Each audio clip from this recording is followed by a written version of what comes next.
Everything is unboxed and set free on this Atmos mix. Thanks for joining me on Life and Surround. Today I'm going to compare the 2002, circa 2002 SACD and the 2024 Blu-ray audio of Ziggy Stardust by David Bowie, this super iconic album. Like, do you need this if you're into multi-channel? Do you need this instead if you're into multi-channel? And if you are a stereo audiophile, do you need either of these? So in any case, let's start with stereo, just playing the original stereo mix that is found on the Blu-ray here. Inexplicably, in both 48K and 192, they both sound the same to me. So you can listen to the original 1972 stereo mix, and then I went and listened to the 2024 stereo remix, which is in 96K. Not that I favor any of those sampling rates above any of the others. I don't hear a difference 48 and beyond. But anyway, the 2024 stereo remix sounds way better to me. It sounds warmer, it sounds punchier. The instrumentation and the voices just sound more natural. And I just like the 2024 stereo remix better. I don't think it's on streaming services yet. I checked Apple Music this morning, although I didn't check Spotify. But so if you are watching and you are primarily interested in the best stereo experience for Ziggy Stardust, it is currently this Blu-ray.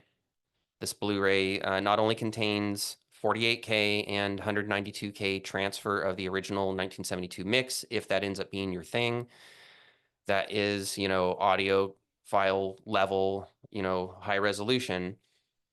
But it also has in high resolution the 2024 remix, and I just think it sounds better. So right now, I think your only option is going to be this Blu-ray, but I'm pretty sure the 2024 remix, stereo remix, should hit streaming services.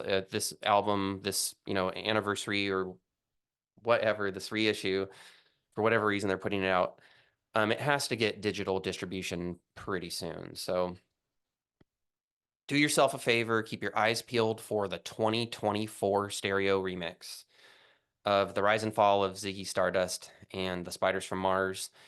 I like it way better, and I'm actually curious to see whether you do or not.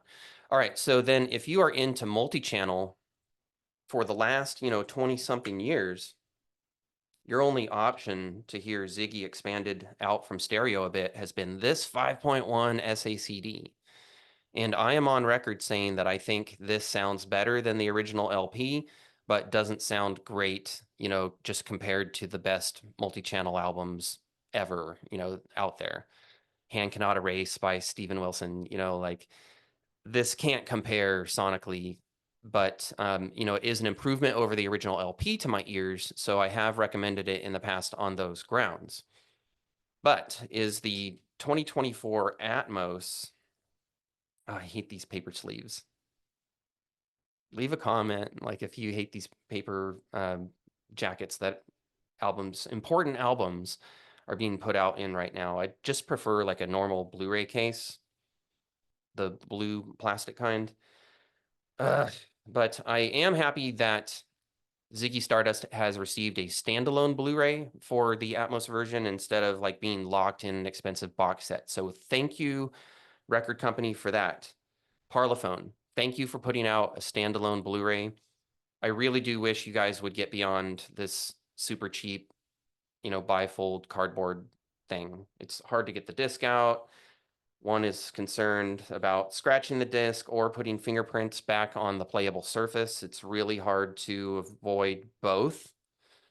And anyway, I've seen a lot of negative comments about these, so just passing that along. So please think of something better than this, at least for important albums, but thank you for putting out the standalone Blu-ray. So the Atmos mix is a more satisfying experience to me on my system. I'm listening in 7.2.4. I considered the 5.1 2002 mix to be a sonic upgrade over the original LP. while still sounding like it, left a lot to be desired, especially compared to the best multi-channel albums that are available. And I should do a video on the best multi-channel, albums available. That sounds like a good topic because it's been a while. But anyway, the 2024 Ziggy Stardust Atmos mix sounds really, really good. As I said, that the 2024 stereo remix is a sonic upgrade over the original 1972 mix. This is a sonic upgrade over the 2002 5.1 on just a massive level. The 5.1 in comparison, the drums sound boxed in, and voices and instruments alike both have kind of an unnatural, just I don't know. It's missing some energy, it's missing some life. Everything is unboxed and set free on this Atmos mix. The drums are huge. They are mainly in stereo up ahead of you, but they do emanate out into the room and they don't sound boxed in. Ken Scott actually dropped in samples of Woody's playing, and I've seen mainly positive feedback on him doing that. So what Ken Scott did is he went and took samples of Woody's playing, like recordings of Woody, and took, like a really fat kick sound or, a really, intense snare sound or whatever, and you can drop them, you can layer them over, the actual playing on this album. And so that's done a lot in music production these days. I would consider it, a fairly recent modern mixing and remixing technique. And it really, I wasn't a fan of it initially. I think it really did a lot to make rock music very sterile and like everybody sounding the same. And I think it may have been involved in kind of like killing rock music. And the reason for that is that like all like commercial rock music started sounding the same for like a decade and a half. And that was from producers having like their own library of drum sounds and just making every band that came across their desk sound pretty much the same, at least in the drum department. But in this case, at least Ken Scott has used samples of Woody's own recordings. So, Ziggy Stardust, the drumming still sounds like Ziggy Stardust drumming. It just is punching through the mix a lot better, and it has a bit more like discernibility. And overall, I've seen positive comments on the way the drums sound now. I've heard comments that they sound modern, that they're easier to distinguish, that they're packing more of a punch, that the album rocks more now. And so I just wanted to give some insight as to how that has been done. It's not like Ken Scott just took the original drum recording and boosted the faders. I'm sure he could have already thought of that before, but like the drums, in his opinion, needed like a bit more oomph. And so he dropped in samples, layered samples over the playing on this album. I think he did a great job. So, the Atmos mix sounds better. Like instruments and voices sound natural to me. Acoustics have this sparkling, just very present quality. Like they sound like they're in the room with you. They sound very detailed. Everything on this album just sounds lifelike now. The strings sound better. They have more of their own space to occupy. Moonage Daydream, the run out on Moonage Daydream. Original stereo, 2024 stereo, 2002 5.1, and 2024 Atmos mix. The run out on Moonage Daydream, the way that the guitar solo interacts with the strings. Oh man. And then like you have like Bowie vocal effects popping, up all over the place. The run out on Moonage Daydream has always been like, worth the price of admission for this album. Original album or, SACD or now Blu-ray. The 5.1 mix does a killer job of, like I said, like putting the guitar solo up ahead of you and then like the strings are around you, and that creates kind of this triangle effect. And then like Bowie's vocals kind of these effects from what he's singing pop kind of all over the place. And it's just a very magical moment. Moonage Daydream, the ride out, the last minute and a half of the song. And then if you let that ride into Starman, oh my God. So what the 5.1 did well with the Moonage Daydream mix, the Atmos like also does that. So you have the guitar solo up ahead of you and the strings around you, but everything is so much clearer and everything sounds more natural and everything has like its own space and the drums are punchier. And it's just like everything does what it does better. And so especially for the Blu-ray Atmos mix, you know, Moon Age Daydream, that ride out is worth the price of admission, then let it flow into Starman. And if you don't like this Atmos mix at that point, check your system. Please check your system, because something has to be wrong, because I just can't imagine from, I've heard like hundreds and hundreds and hundreds of multi-channel mixes, and I can't understand how somebody on a properly set up system would find what I just described to be unfulfilling. Like this is definitely what I wanted from this album.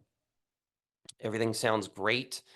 Everything has an appropriate space, you know, per the arrangement of the song. I think this is just a very tasteful, very immersive mix, and it does this album justice. I really think that unless, you know, Super Atmos is invented and like, you know, super duper ultra Blu-ray has to handle Super Atmos, this will probably be the definitive version of the album to have, because you get the original stereo, you get 2024 stereo, you get the new 2024 Atmos. All of those are lossless. And I really don't think there's a point other than for historical or collector's purposes to have the 5.1 SACD anymore. So this is it, folks. And it's been released as a standalone. And I have no connection to Parlophone or any vendors that are going to carry this album. I'm just giving you this recommendation, like as a consumer, as a fellow consumer. I'm glad that this has been put out as a standalone. So it's like in that $20 to $25 range. Not too hard to find it for that. Of course, speaking, you know, US dollars shipped here. So other markets, the price experience may be a bit different, you know, if shipping is higher or whatever. But anyway, this is an ultra classic album. It's never sounded this good, and it's actually elevated the album musically for me. Like in my ranking of Bowie's albums, Ziggy Stardust has actually jumped a place or two, because I love how it sounds now, finally. So anyway, I recommend picking up this Blu-ray, and I don't find a need for the old SACD. And I'll still enjoy putting on my original LP of Ziggy every now and then, but like just for kicking it purposes, like if I want to experience the sonic best, it's definitely the 2024 Blu-ray. So thank you for watching. I hope you have enjoyed this video and found it useful. Don't forget to like, subscribe, ring the notification bell, leave comments. It all helps this channel, and I appreciate your support, and I appreciate all of you. And until next time, may each of you live life in surround. That you do? Yeah, exactly. Oh. Just gonna tell them whether I recommend it or not, so that they can decide to buy the Blu-ray, wait for streaming, Oh. stick with the SACD, or track down the SACD. And why do you have so many stuffies? Hey, don't call me out on my stuffies. All right, out so I can finish the video, okay? And I'll see you in a few minutes. Why? Why should I be out? Oh, because I need that door closed, and I need to be able to talk without distraction. And I love having you here, but you are a little distracting.